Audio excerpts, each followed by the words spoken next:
Hello and welcome back to Raised by Giants, where we talk all things spirituality. I'm Ryder Lee. Tonight we have guest Ariana Persei.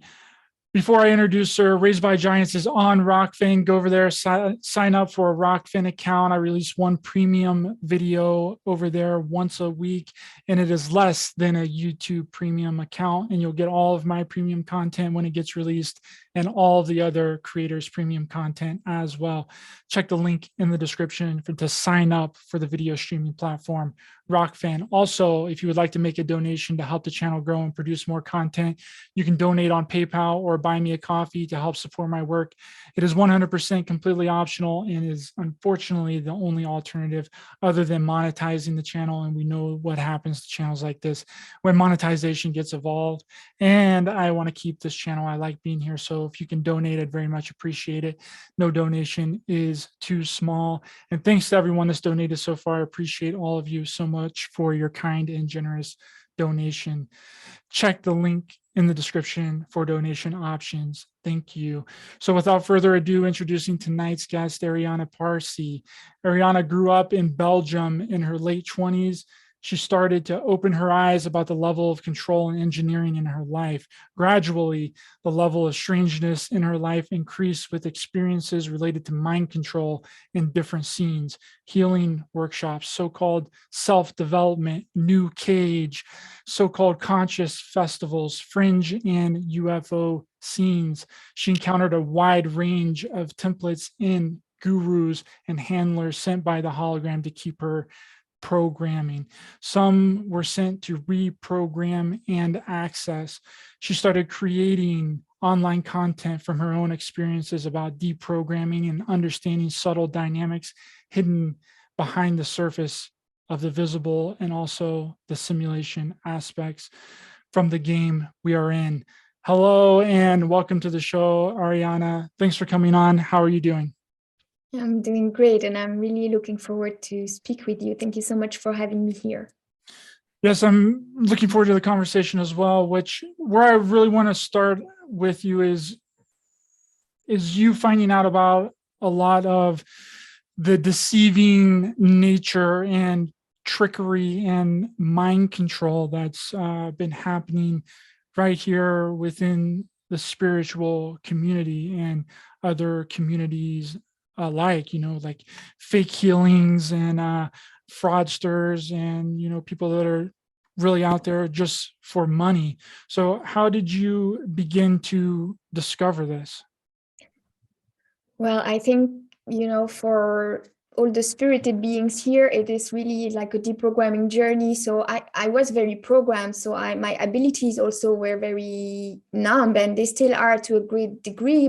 But I mean, we do some work and we denumb and we reactivate some of the dormant ability. I think this is part of the journey. So at first, the simulation aspect of this reality here was really strong for me. It was making a strong impression on me. It was enough to handle me and to keep me distracted. We go through school, which is like a reprogrammation or like a reinforcement of your programming, right? And you often, it's a very endless space, right? You have a lot of simulation around you and so on. And so I guess I had different experiences, and a lot, it's the same for a lot of us, right? We go through a lot of suffering and then we are tired to suffer. So we kind of are looking for questions, and step after step, we look more and more within, right? And we start to remember like the whole process of how it is to navigate our reality here, right? So I think my discernment has been rising. It's forever expanding. There were a lot of things that I wasn't seeing back then. And when I look to my past, they are really evident now. If I look at photos of the people I was doing workshop with, right, it's really, I see through the templating that was kind of distracting me there. and of course it will be the same, in 5 years I look at myself now and it will be more apparent to me, like all that is happening around me and the extreme engineering of our reality, right? Because the matrix always come with so many propositions, and in especially in relationships, right, to link us to other people, because it's going to keep us distracted, because it's not the most fruitful place for us to focus on. So yeah, there is a lot for us to kind of break through. I agree. And what I found is a lot of spiritual leaders, especially in this community, whenever you break down what they're talking about, and you really do your own inner work, it seems like they have absolutely no idea what they're talking about, and they can't stand up to, any kind of scrutiny. And that's what I mean, I admit I was, kind of fooled a lot in that I would listen to a lot of people in the beginning, and then once I had my own experiences of how things were, I look back on what they were saying and I'm like, these people had no idea what they were talking about, right? And I found that very, very interesting that, a lot of people look to these spiritual leaders and consciousness and gurus to make them out to be like this, like they look at them like they're like a god almost, Mm-hmm. and then whenever you actually do the work, it turns into something different, and you realize that they're just a human being as well. Sometimes, but and when you are sharing this, it makes me think about, when I was seeking self-development in my 20s, I think mid-20s. There was like a man who was giving like seminars and stuff, and he was very intellectual, right? I think you're also referring to that, like it was an overpowering intellectual power, but in terms of, being a high frequency being or being intuitive or navigating, he was a backdrop. So now I know, but at the time I didn't know. But at the time it was sufficient to kind of keep me distracting, and I think we have a lot of dismantling to do in terms of this external authority programming I talk about, which we look for answer in the exterior because we've been programmed and it's been reinforced at school, and nowhere at school, at least in the public, like mainstream one, you're encouraged to really look within and find your own insights, right? And I find that your own insights, they can only come when you're more or less at peace, if you walk in the woods maybe, or sometimes when you do these 3D things like cleaning your dishes, it can also come, or taking a shower. That's because I don't know, you're not busy maybe with other things, so it can come, but you really need that space, and the matrix really doesn't want you to have that space, so you can be more with yourself. And we see also that with like the overwhelming amount of podcasts that are available, and we can easily be all the time listening and tuning to all these frequencies, and then it's less time we have with ourselves. So I've been battling myself to kind of also resist some of the, sometimes you feel maybe compelled to listen to some people because maybe you think they know better than you, or they have some key, or maybe there is a spell going on, and sometimes you realize that there is also a lot of darkness. So sometimes they get their insight in darkness, and these are not really uplifting insights. Yeah, I've actually talking about, washing the dishes and taking a shower. Those are some of my favorite. That's my favorite times, honestly, because you get to just, and a lot of people hate doing the dishes, and I actually enjoy doing the dishes because it gives me time to decompress and just, kind of work like a robot, and, just really focus. A lot of my messages and profound thoughts have come that way, doing the dishes and taking a shower, and people, it's difficult to get people to realize that you don't have to just turn all the lights off and do a huge meditation, right? You can be meditating at any time, right? And that's how you actually find the time to be spiritual and go within, right? Is while you're doing other things, because that's the biggest excuse that I hear a lot of people talk about. They're like, oh, well, I don't have time to meditate. I don't have time to, do all, turn off the lights and put on some music and lay down and actually meditate. And I'm like, well, you don't have to do it that way. It can be done while doing other things. Yeah, and I find that a lot of the spirited beings have like ADHD tendencies. So we actually, it's hard for us to really meditate the way some of the new cage is teaching it. So I've been hearing it from a few friends as well, and for myself, that it's better for me to do like a moving meditation. I can.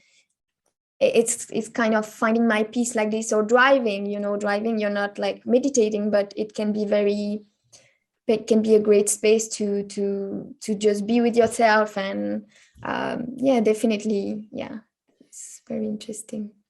Moving meditation, anything can be meditation, right? Painting can be meditation, cooking can be meditation, preparing a really nice meal, going for a walk, even going for a run. We've developed this idea in this community that meditation you have to be completely still, right? And you can't be moving or doing anything else, and that's a false paradigm that I think that has been enforced by this community.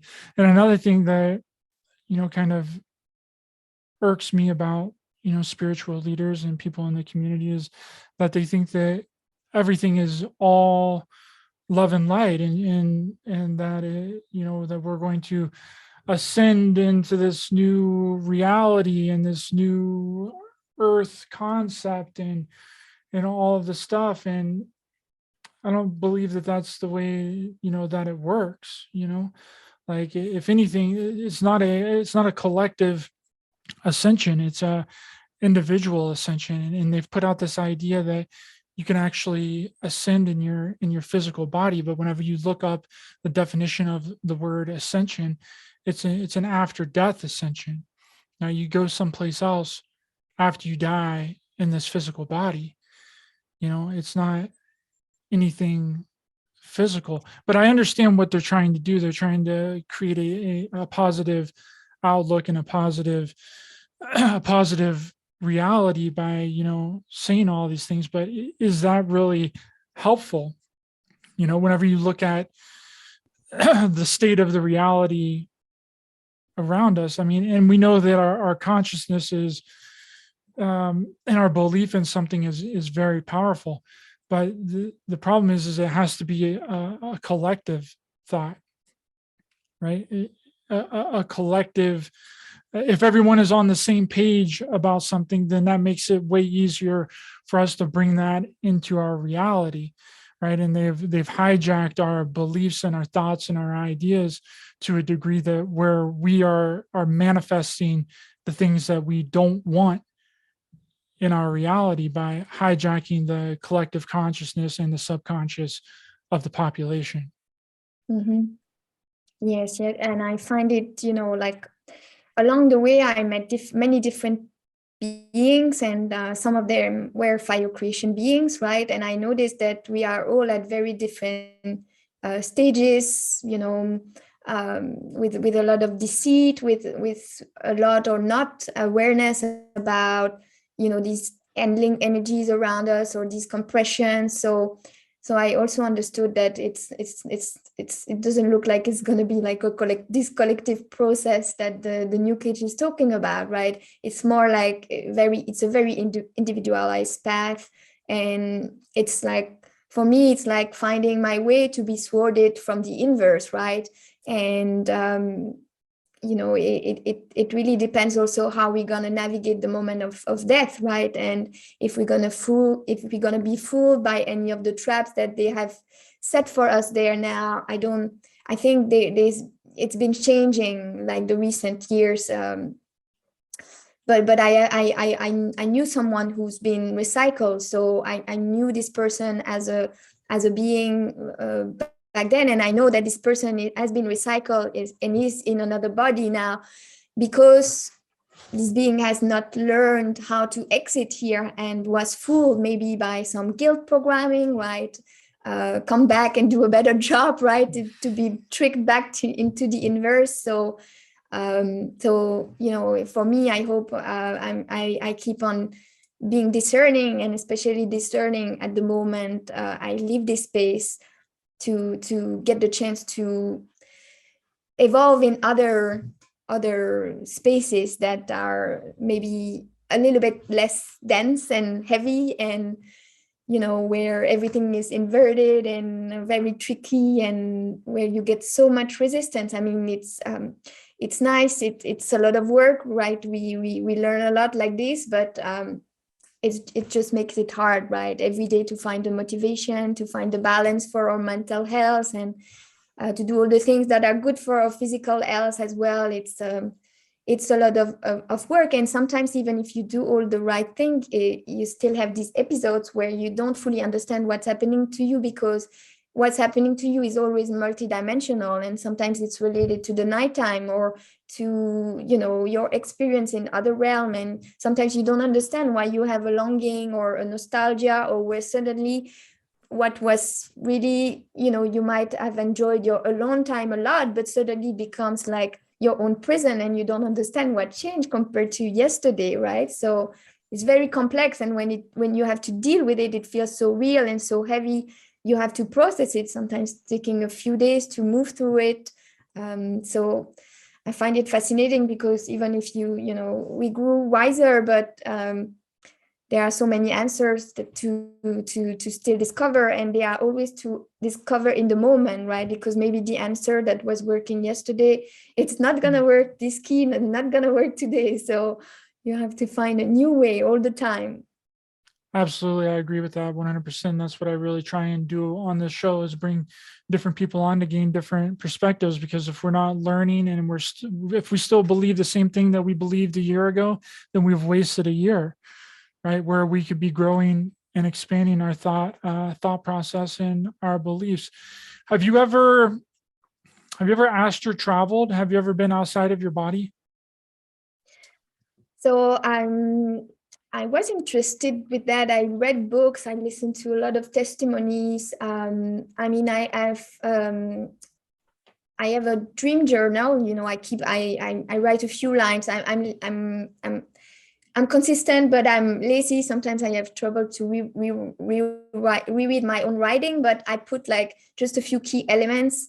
Now I have more like dreams from sometimes nighttime projects, or also very endless dreams, like that do look like cover dream than astral travel. I've never been, I've got a little bit of lucid dreaming, but the astral journey, I might not remember. And I think a lot of what we find on the scene is like a literature from the simulation, right? So because I noticed that a lot of, and maybe you can share also, what is this for you? Are you someone who remember astral traveling, or is it more like lucid dreaming? I've never been outside of my body. I was just curious, and asking you, because I think that I've heard a lot of people say that astral travel is the key to getting out of here whenever we die. Because if you're used to the astral plane and being outside of your body, then you are less likely to fall for any traps or any things that might pull you right back down into being reincarnated and your memory being wiped. I mean, I've come close. One time I was doing really deep meditation along with a lot of breath work, and I felt that tingling in my body where my whole body was vibrating.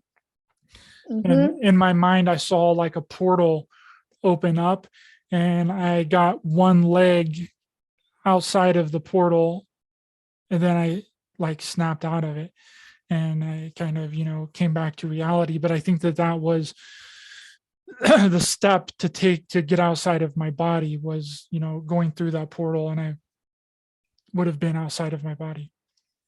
Mm-hmm. Right, and that's what that's what I've been thinking about recently. Also, that you find a lot of literature, right, about astral travels and all of that, but it seems that a lot of testimonies are also kind of caught in the matrix of the astral travel, right? And sometimes they are really believing it's so real, and they astral travel and they have all these skills, but a lot of them are not real. They are not spirited beings. Usually the spirited beings, they have a very complex relationship to their nighttime, to their dream. There is a lot of dream hacking and a lot of dream seeding, where your life is engineered from your dream, right? It happened to me when I was a teenager. That's how they start, like a love interest that's gonna really ruin you, or that's what happened to me. But also just the idea of a travel, can be seeded in your consciousness during dream time, and then slowly this idea is growing, and you're like, oh yes, I'm gonna travel to that area of the world where maybe you're gonna meet your next handler. I mean, so I think there is a lot of new age also literature in astral travel, and I rarely meet good mentors, good teachers who are or good books who are really talking about that. And there is much more also in the nighttime. A lot of us have, like, at least like some some glimpse of memories about, or some sensation. Sometimes you wake up and you have this weird impression, maybe with the cover dream that you have been left with, and you're like, it's not a very pleasant dream, or you find a lot of people from your past in your dream time, but at the same time it feels very weird in the signatures that it holds. So I do like to study all of that, but I don't go for a lot of the literature that exists, or even I know that there are forums like that where people exchange a lot of experience, but I find it hard because you don't know if these people are real, and if it's not a lot of AI content that is being presented there. That's really interesting. I didn't even think about the astral realm being a part of the simulation too. That's pretty interesting. I think some of it is, and that's why some people really believe in the experience that they are having. But when you listen to them, you're like, it just feels so easy in their mouths. But who are these people sometimes sharing their experiences? Wow, that's interesting. I didn't even think about that. I mean, I've heard that there are kind of like levels to the astral realm, and if you get outside of your body, that's like one level, and then there's like lower levels to the astral, and then there's also higher levels too. So I don't know if that what's going on there, or if like you can get outside of your body and then bust through that illusion and then go through the next illusion, and then until you finally get to something real. I don't know if that would be the way that it works or not. Yeah, but what I notice is all these things that are made to make us feel inadequate because we don't manage to do it, or don't manage to do it like the backdrop maybe managed to do it, or so that's why I pay attention to that, right? And because then I focus more on the abilities and that we have, and if we're real, these are real abilities, not like the charlatan abilities that we also see. So I pay attention to that. I don't manage to astral travel, and these people have these awesome tales about what they do at nighttime, and I don't even manage to leave my body, right? So it might make you feel inadequate, but it's designed this way, I think. It's a form of gaslighting, right? You just we make you believe into this kind, like this is the reality that you, or it is how to upgrade in the game, and in fact it's really not like that, right? And that's what I learned. You have to really find your own way outside of this discourse, and sometimes to really give them up also.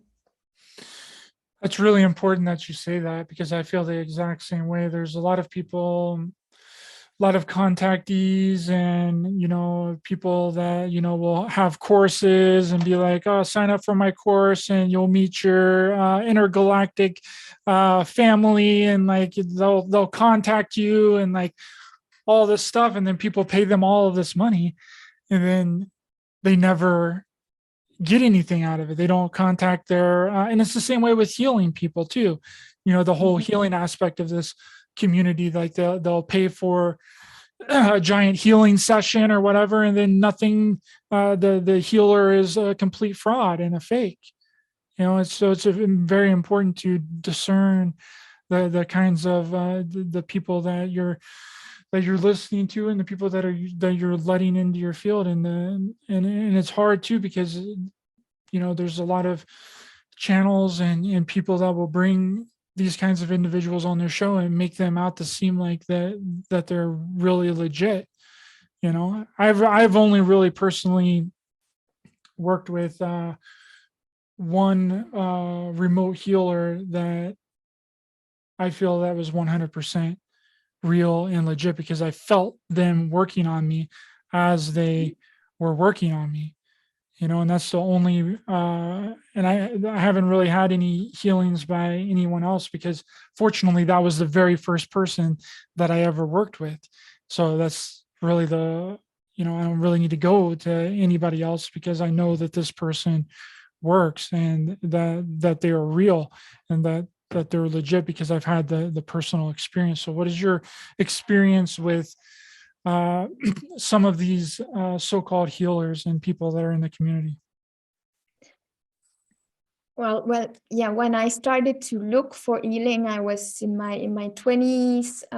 So I was looking in the wrong place, right? With the more mainstream or still alternative sometimes, but still too coded to many of the programs. So it was very on a mind level. I did a few body practice, like acupuncture came a little bit later, but I find some relief with that.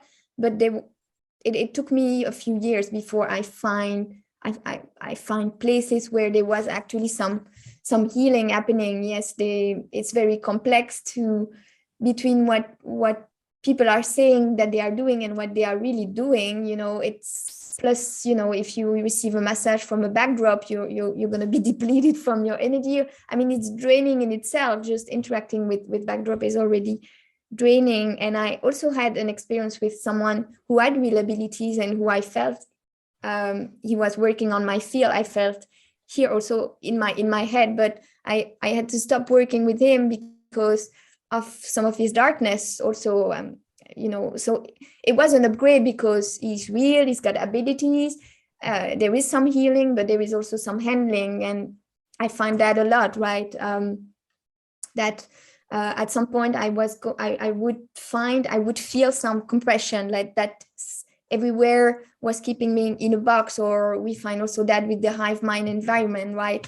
We feel like the walls around us, and it's like we feel that we're in the cube, right? That's where we are. So that's when you want to break free.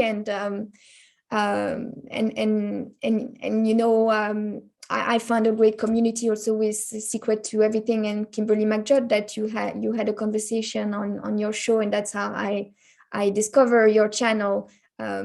And it's been great to train my own abilities and in exchange with this community. I finally felt like I was learning a lot of things, and I've been seeking for a long time. At the time I also paid a lot of money to go to different places to not learn a lot, right? Not learn more than you could have learned if you read a few books, right? But some people are really skilled in advertising, right? And if you buy online, you might not have met them in person. So when you arrive in person, you get different kind of information. Your body also gives you different kind of information.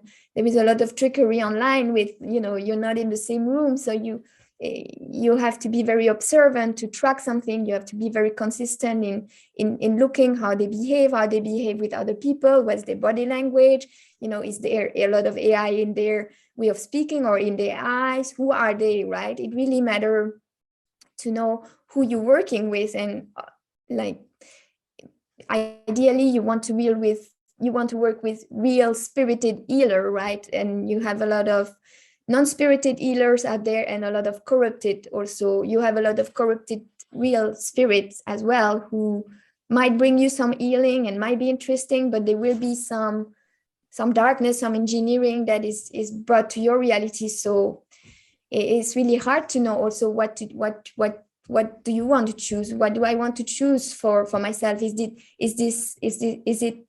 it clear enough, or is it, it's a choice, right? We might stick with some corrupted healer. I worked with a facial reflexologist, and she was vampirizing my energy, right? So I was getting some nice treatments from her, but I was also leaving her space, like feeling a little bit dissociated and drained. So I had to stop going there, though there was good part, right? But at the beginning of my journey, it was really not, I wasn't able to find but practicing discernment now, and also working with the biofeedback energy remaster app, you can also scan the aura of beings before going to consult them. So sometimes it saves you, you can see if their aura is all compressed, or if it's all darkened. Maybe you don't want to get a massage from them or go see them. Yeah, you did one of these, the biofeedback aurora scans on me. What did you see anything interesting in my field? I looked through the pictures, but it's hard for me. You know what all they mean. So can you explain what Yes. the colors and what, if there was anything significant around me? Well, there was a lot of things, when I took for 30 minutes. So there was a lot of things. It's a very specific technology, and there are some panels that you can write yourself. There are some panels that exist that are really awesome for working on darkness or on shadow, or spotting if different frequencies are in the field. Like, for example, if we are very coded to the hive mind, right, which we generally are. So it's interesting to see it. I remember your aura at first, and I remember it also because I was also struggling with some control and mind control, being beamed, and I was seeing a lot of these colors in the aura of spirited beings. So I remember that. Now I remember the energy of connecting to your field and sharing different aspects.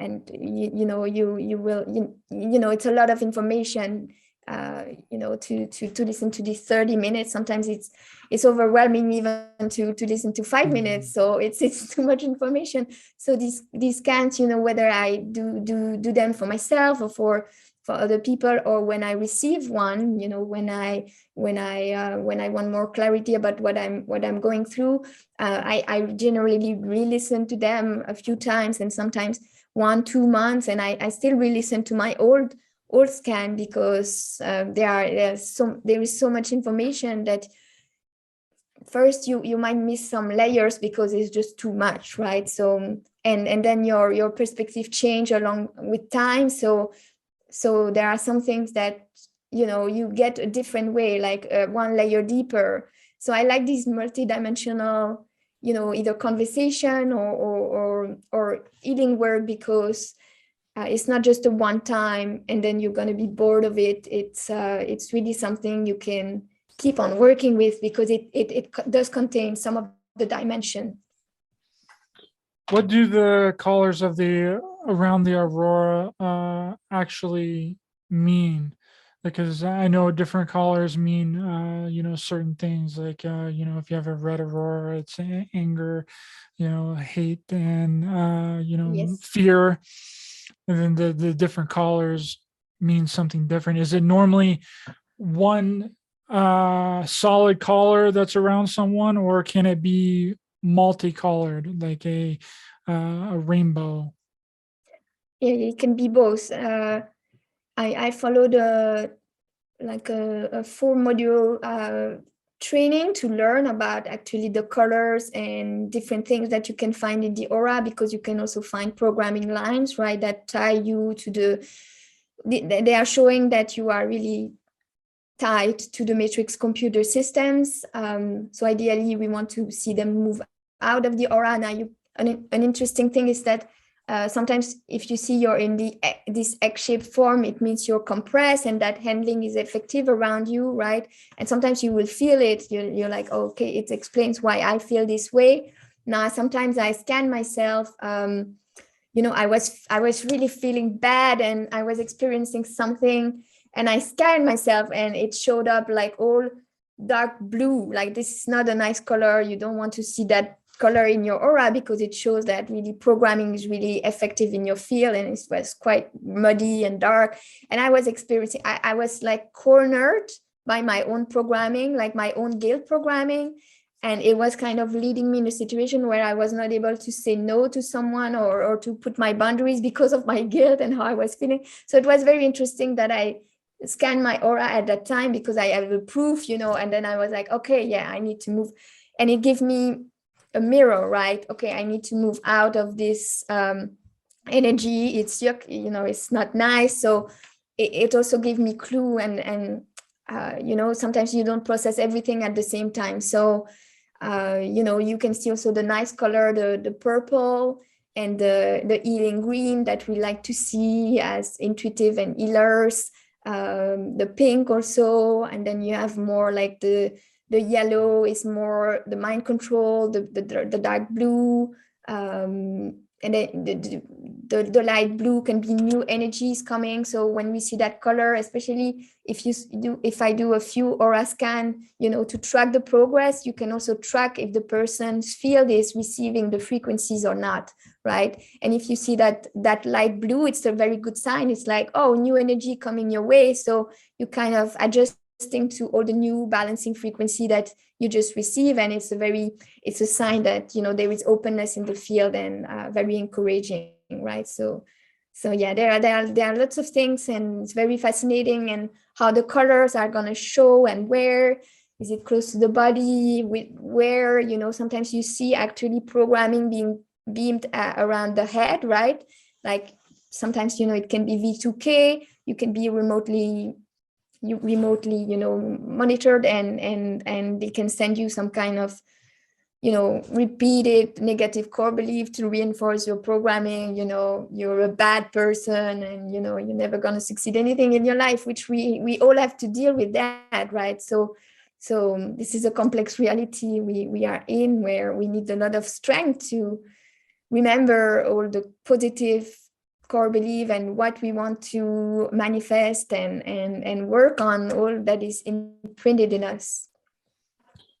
Have you experienced that, like being attacked like that by a certain frequency, or like you mentioned V2K, which is a voice to skull technology that very legitimate. You can Google V2K, and it's, I don't know exactly who's doing it. Some think that it's the military or the CIA or the intelligence agencies that are doing that, putting these messages into our head. Have you experienced something like that? Yes, and sometimes I go through this period where I feel like it's been repeated and repeated. I've got a lot of that to sabotage relationships sometimes, and it plays also on all that is also installed in you, right? And I can feel the frequency and how my mind is trying to like resist the pressure of that, like being constantly, and I feel it's really constant, right?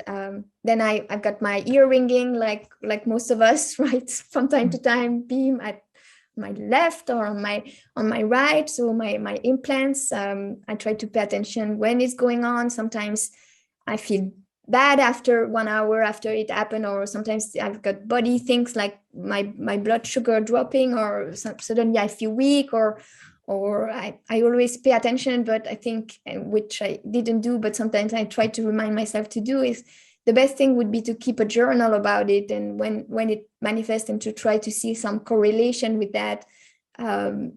But I feel it's very much alive, for spirited being. It's something we have to deal with. It's not just the targeted individual community. It's every single, like every spirited beings, and some of them I have no idea about the targeted individual communities and so on. And so it depends where we are, where we focus, but we all have to deal with extremely thick programming, right?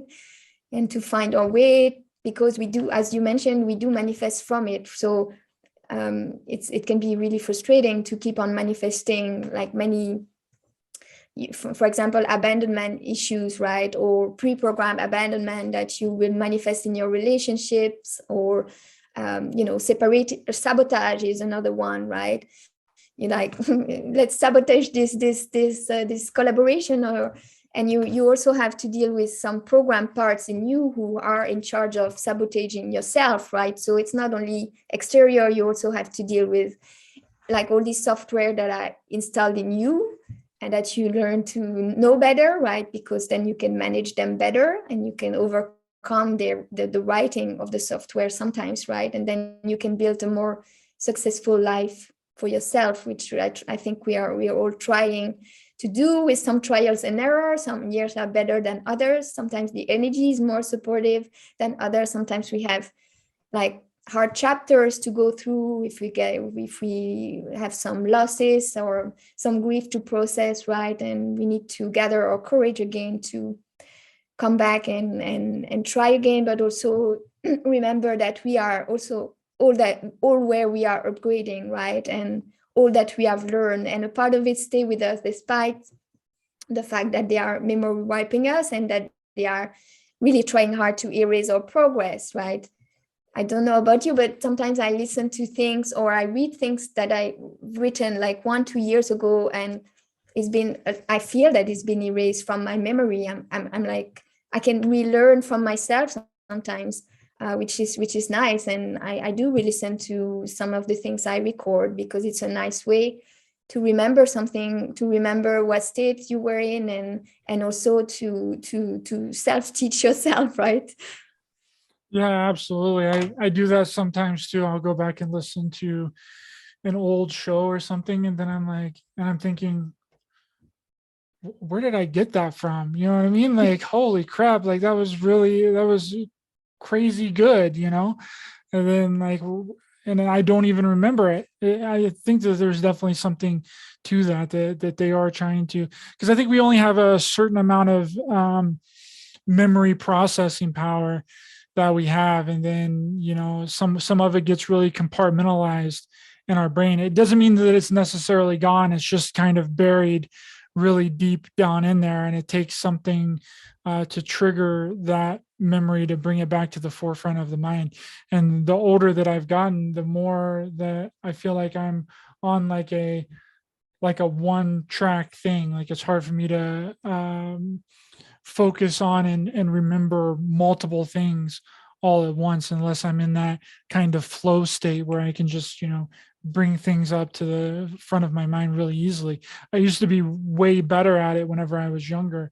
Like I would have I could almost remember everything verbatim that I've listened to or that I had read, and I think something inside of me kind of inevitably, on purposely, shut that down, and I don't know, what that was or the reasoning behind that, but I used to really be able to remember every single, it was like a photogenic memory almost, Mm-hmm. that I would be able to, regurgitate anything that I've read or anything that I've listened to or anything that I've watched. I was really, really good with it. Like Family Guy, like I know it's a cartoon and something like that, but I'd be able to watch like a Family Guy episode, which I don't know, I'm just using it as an example, and like one time, and then I would be able to recite everything that each character said in the episode, like verbatim as they said it. but I think that I don't know what happened, but it's still a little bit there, but it's not as good as it was.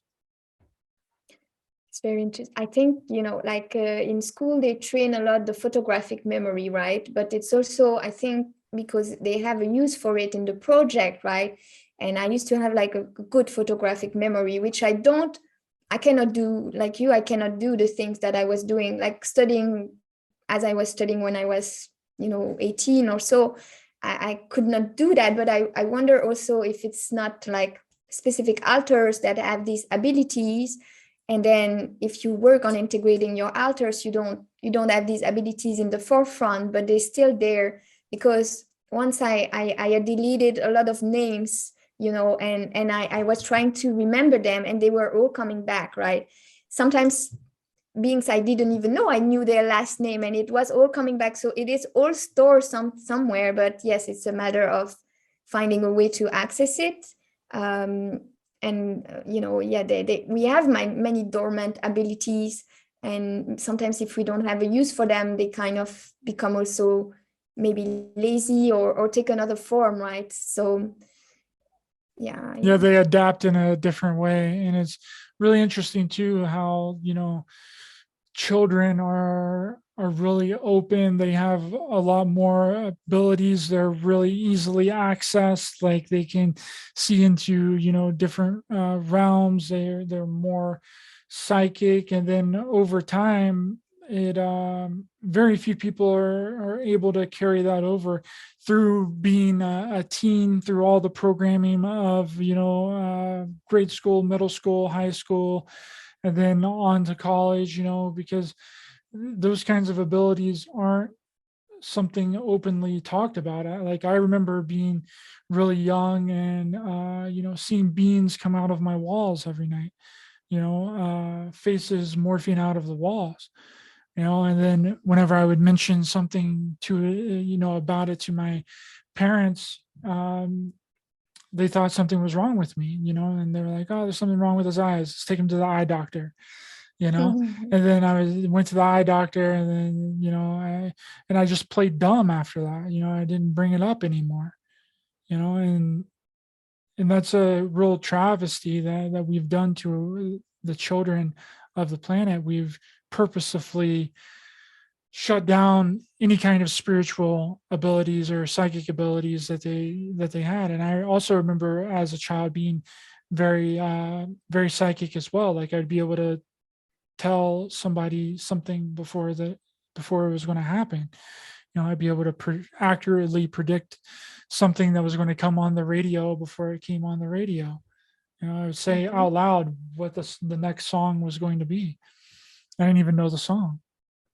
Mhm. So it's like we have all of these abilities, and then through the indoctrination of everyday life, it kind of gets shoved down in our consciousness. And I think that there's a lot of children and a lot of people that are coming in right now that are holding on to those abilities, like Mary Rodwell, talking about all the children that she has interviewed and worked with, and some of the things that they're able to do is extraordinary, and there's absolutely no way that they would possibly know about the things that they're talking about. So there's something definitely going on. I'm just not 100% sure what it is.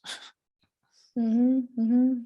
Yeah, and what you share, like, yeah, they want your abilities repressed, right?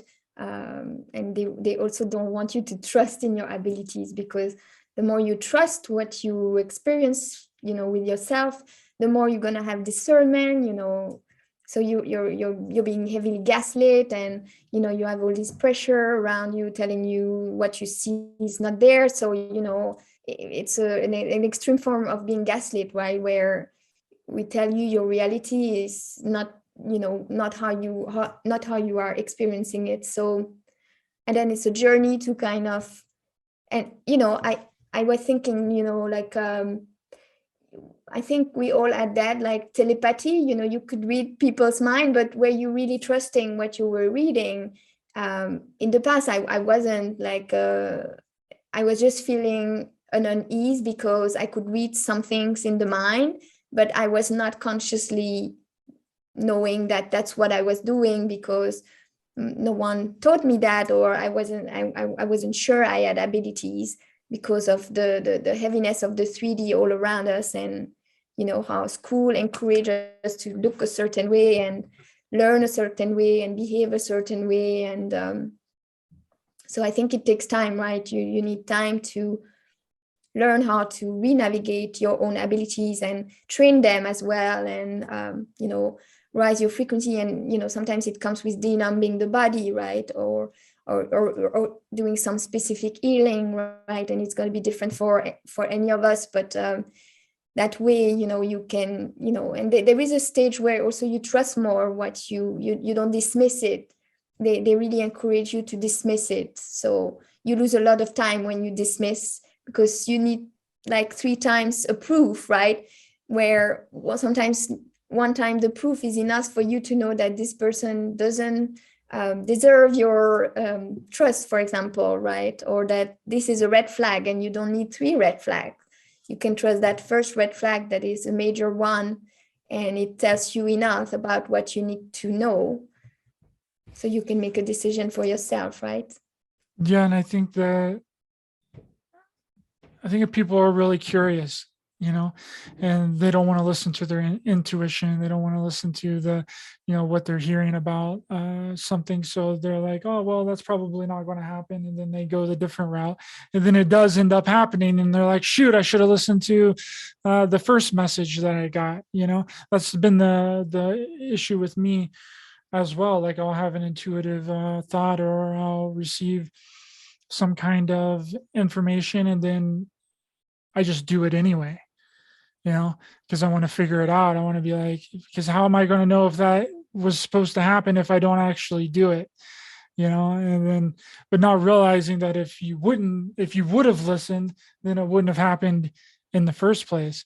But I think that's a part of being in this, 3D physical reality, is the curiosity, and, what we think is going to happen turns out to not actually be happening. And then, vice versa, which is, what you were kind of talking about in the beginning, was, the suffering that we all endure here. Is the suffering and the pain and the torture and the hate and all the negativity just a part of being in this 3D physical reality? Or can we actually live here without the suffering, pain, and the negative attributes of being here? Or would we cease to exist in a 3D physical body without this duality? Would we ascend? Would we go someplace else? Would we become translucent beings if we got rid of all of the negative aspects of being in this reality, or the negative aspects there as a part of the experience? I think it's designed a certain way to create suffering, because suffering is a harvest, right? I think you can limit some suffering, especially with your discernment. And I think that's very useful to be working on doing that, right? You can say no to many of the matrix propositions before they hook too deep into your field, right? A good example is romance, right? And all these engineer relationships. Well, once you have experienced a few of them, and that you have learned some things, and you can be wise and say, yes, no more for me. I know how it works. And you can notice better, where it hooks in you, how I think for me, in conversations or on exchange, I feel very much when there is a manipulative aspect to it.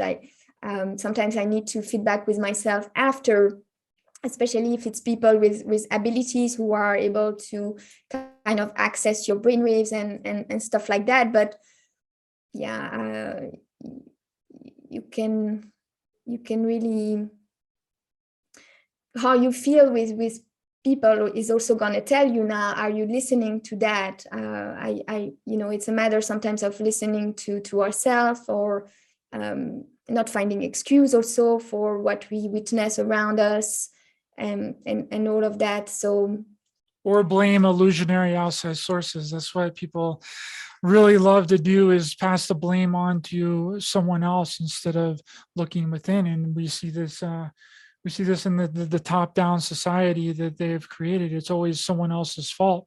It's always another group's fault. It's always another country's fault. It's always another individual's fault. And then that's trickled down into our personal realities too, where we blame individuals, people's, companies, groups outside of ourselves for any pain or suffering that comes our way, right?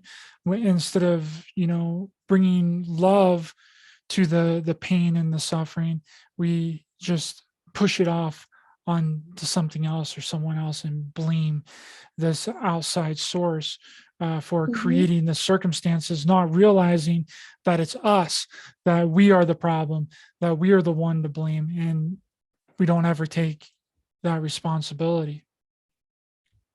And yeah, it's very interesting, because I will enter this new parameter, blame programming, which is very specific in the app, so I can test it on myself and on many other people.